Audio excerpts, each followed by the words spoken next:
I had been with my girlfriend for about 3 years. We weren't perfect, but we were strong. We built a life around small things: coffee, runs on Sunday mornings, movie nights where we fell asleep halfway through, silly arguments over where to order dinner. She was my best friend before she was anything else. I trusted her completely, without hesitation, without fear. In my mind, we were solid. The kind of relationship that didn't need constant checking in, the kind that just worked. So when she mentioned going on a girls' trip with some of her closest friends, I was genuinely happy for her. I didn't feel threatened, jealous, or worried. I thought this is what healthy couples do. They support each other's independence. We talked about it a lot in the weeks leading up to the trip. She was excited, her eyes would light up. When she talked about the places they'd visit, the memories they would make, I encouraged her, even helped her pick out outfits and reminded her to take tons of pictures. The night before she left, we curled up on the couch. She looked at me and said, "I'll miss you so much. I'll call you every night, okay?" I smiled, kissed her forehead, and told her, "Have the time of your life. I'll be right here when you get back." And in that moment, I had no idea that the life we had carefully built was already standing on shaky ground. Sometimes the most painful storms are the ones you never see coming. The first few days of her trip felt normal. She would text me in the mornings with updates about breakfast plans or funny things. One of her friends had said, at night she would call me briefly before bed, her voice sounding tired but happy. But around the third day, something changed. The good morning texts stopped. The calls became shorter, sometimes rushed, sometimes skipped altogether.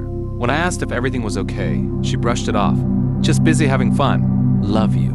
I wanted to believe her. I told myself I was just being paranoid, that she deserved to enjoy her trip without feeling tied to her phone. I fought the little voice inside me whispering that something felt off. Then one night, she didn't call at all. No message, no missed call. I stayed up late, staring at my phone, refreshing my messages over and over again. The next morning, I finally got a text. "Sorry, super tired last night. Love you so much." It was short. It felt hollow. I wanted to push down the growing knot in my stomach, but it was getting harder to ignore. Still, I reminded myself, trust. Trust is what keeps relationships alive, so I didn't press her. But from that point on, the conversations felt different. She wasn't telling me about her adventures anymore. She wasn't laughing like she used to. When she finally came back from the trip, I thought, maybe it's just me. Maybe I am imagining things. Maybe everything will go back to normal once she's home. I didn't realize it yet, but that trip had changed something between us. Something I couldn't name yet, but I could feel it. Like a closed door between two people who used to leave it wide open. After she got home, things didn't exactly feel normal again. She hugged me. She smiled. But it all felt mechanical, like she was going through the motions. At first, I told myself she was just tired from traveling. Maybe she needed time to settle back in. But days turned into a week, then another, and the distance between us stayed. One evening, while she was in the shower, her phone buzzed next to me on the couch.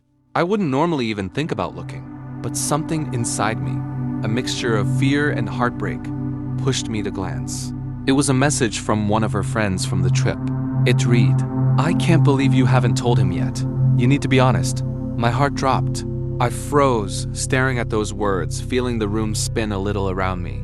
I didn't want to assume. I didn't want to jump to conclusions, but it was clear.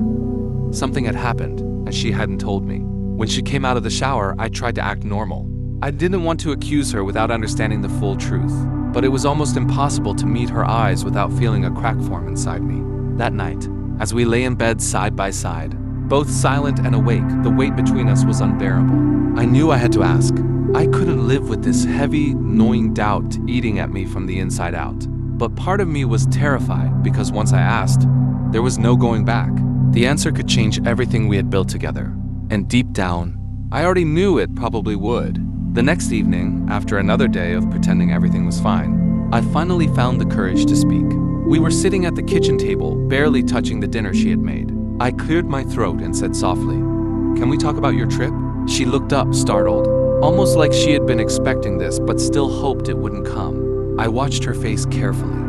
The way her eyes darted away from mine, the nervous way she twisted her ring. I continued, "I feel like you've been distant since you got back. And I saw a message from your friend." I paused, giving her space to respond, hoping she would meet me halfway. For a moment, she said nothing. Then, tears welled up in her eyes, and she whispered, "It was just one mistake. I didn't mean for it to happen. My heart felt like it cracked right down the center. Hearing her admit it, even without details, made it real. There was no more guessing, no more hoping I was wrong. She told me it was during a night out, that she had too much to drink, that it meant nothing, that she regretted it the moment it happened, that she loved me and wanted to forget it ever occurred. I listened. I didn't yell. I didn't storm out. I just sat there, feeling numb, as my world quietly shifted under my feet. All I could think was, how could someone who said they loved me put us at risk like this? By the end of the conversation, I didn't have any clear answers, only a flood of new doubts and a broken sense of trust. After that night, my mind became a battlefield. I kept replaying everything, the way she cried, the way she apologized, and the hollow feeling that stayed behind, even after her words faded. During the day, I wore a mask for the world. I smiled, I worked, I functioned, but every quiet moment brought the same painful questions rushing back. Could I trust her again? Was love enough to heal this kind of wound? Or was this the beginning of a lifetime of doubt? I remembered all the little promises we had made to each other. Late night talks about growing old together, dreams we had painted in bright colors. Now, every memory felt shadowed, like someone had drawn a line through them. Some days, I leaned toward forgiving her. I thought about the years we had built together, the good times, the laughter.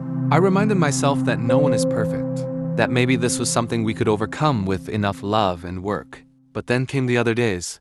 Days when the hurt was louder than the hope, when trust felt like a wall that had crumbled. Brick by brick, and rebuilding it seemed almost impossible. There were moments I looked at her and still saw the woman I fell in love with, and moments I looked at her and saw a stranger. It felt like I was caught in an emotional tug of war, heart against mind, hope against fear. Through it all, I kept asking myself, was staying the brave thing? Or was leaving? I didn't have an answer yet. All I knew was that the life we had before the trip was gone, and whatever happened next would have to start from a very different place.